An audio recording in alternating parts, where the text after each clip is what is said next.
Welcome to Law Times, friends.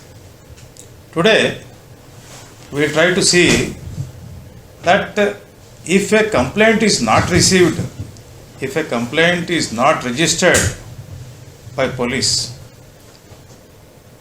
what are the options left for a person who is a victim?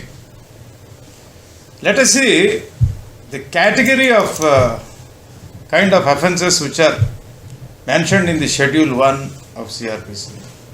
In the Schedule 1, the IPC sections are referred, and in that it is also very clearly mentioned that what is the offence and triable by which court, whether it is bailable or non-bailable, whether it is cognizable or non-cognizable. Cognizable offence is explained in definitions of section 2 of CRPC. Any cognizable offence means which is serious in nature. Let us see for a moment a person has been cheated. It is also a cognizable offence. Suppose if somebody is trying to trespass into the common problems of the society day to day, what we come across. Somebody is trying to trespass. Somebody bet a person. Something has been stolen or extracted forcibly. What is the course left for the person? They have to go to the police station.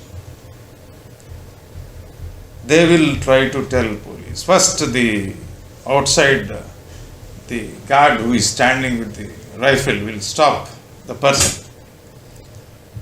Then he will ask, and definitely they will try to tell him what has happened. Then he will guide to some reception.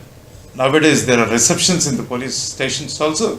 Reception, and thereafter maybe to a writer or a head constable or a sub-inspector of police or SHO, station house officer, whoever is in charge of that station for the time being. Whoever is in charge for that station time being is called under Act as SHO. So these people, whoever are victimized, will give a oral information first. Thereafter they will also give a written complaint. After giving the written complaint, they have to sign under the complaint. Such a complaint shall be received by the police. It is not a discretionary power of the police to use, or they cannot refuse.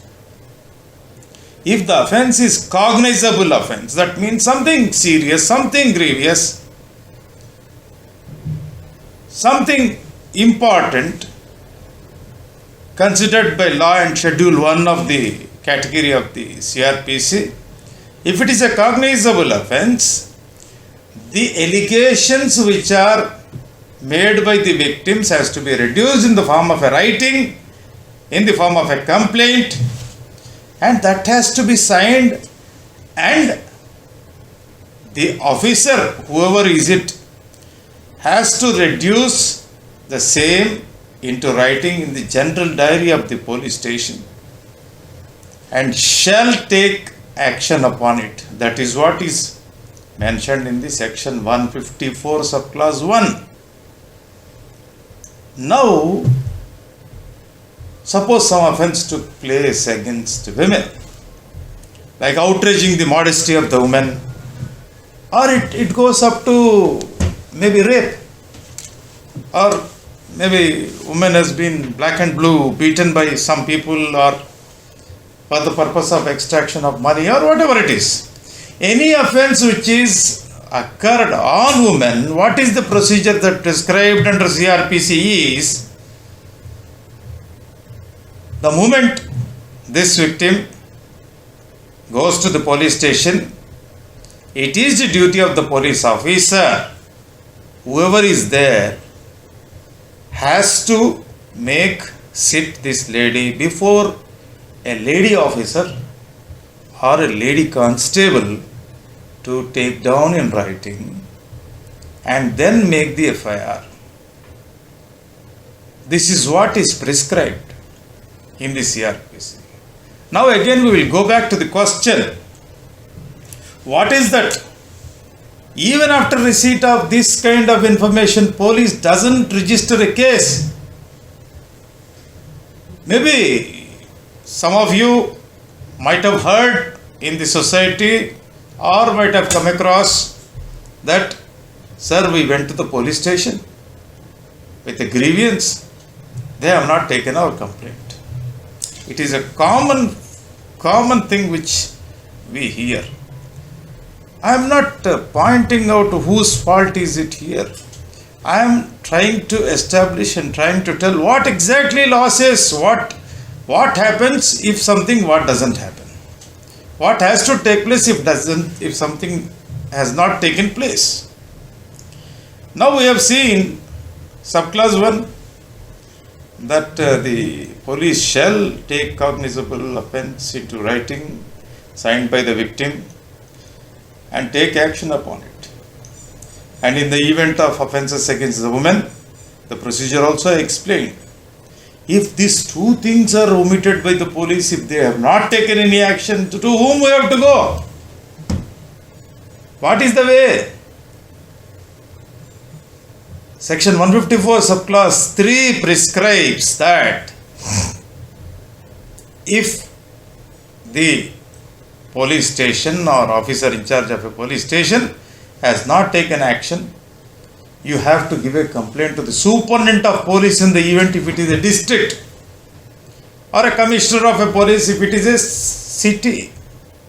Then they have to take action. They have to make an endorsement and send it for registration of the FIR. We have seen in many cases that this method is also not working. Yes. And what is the option left for a person? They will be vexed with going behind the police stations, going to the commissioner office or SP office. No police complaint has been taken. Then Honorable Supreme Court of India has passed an order, judgment, that in the event if a complaint has not been taken, try to send it through a registered post to the police station, SHO, and the district SP or commissioner. After sending this post, which is white and black now, suppose if we say that I went to the police station, they have not accepted the police complaint, where is the evidence? Suppose if we wanted to knock the door of the court, where is the evidence? Now in this instance, after the ruling of the Supreme Court, two posts what the victim is making, he will have that receipt of registered post, and registered post is considered to be when it is posted to right address. When the registered post is sent to the right address, SHO to particular police station, SP or commissioner to the particular district or the city, Section 26 of General Clauses Act, Section 26 of General Clauses Act stipulates that if the post has been sent to the correct address through registered post, it is deemed to be served.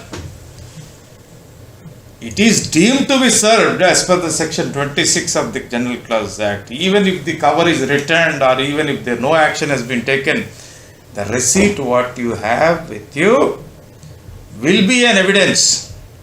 Now what to do? Where to go? Now it is only the court which has got ample power. It is for you to now go to the door of the court and file a private complaint before the court of law under section 200 of CRPC.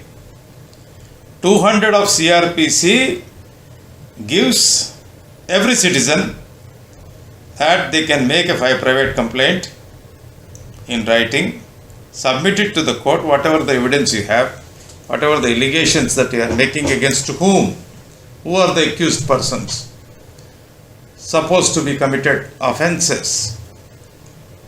Then the court shall examine the complainant. Subsection 1 of 200 says the court shall examine the complainant and the court has to act upon the complaint and direct the police under section 156 subsection 3 of CRPC to investigate into the matter. Therefore, it will become a binding duty on the part of the police after receiving the private complaint to register a FIR and initiate the investigation. Therefore, every citizen, every person, every victim getting justice. The private complaint gives a protection to a person that with the evidences, whatever the evidences the person has, basing on this evidence and the proof of giving a complaint also in the police station and superior officers, and upon their inaction, a private complaint has been preferred, then magistrate is directing the police to register the case and take necessary action. Then they are bound to register a FIR and they have to investigate the matter. Other than this also, the magistrate has powers to, after the examination of the complainant, take the case on file directly without the police report. That section of prosecution we will discuss in some other session. For today's session, now it is clear to my friends that in the event if a person did not get justice by giving a complaint to the police station, what is the option left is to post it to superior officers, thereafter file a private complaint. Upon hearing, the magistrate court will direct the police under section 156 of clause 3 to register a case and investigate into the matter. I feel that you friends have understood that what is the concept of a private complaint and what is shall, what is may. All these things are mandatory in respect of cognizable offences. Even magistrate has to examine the complainant and act upon the complaint. With this topic today, hope you have liked the video. Please do share, subscribe our channel for new updates. Thank you. Bye.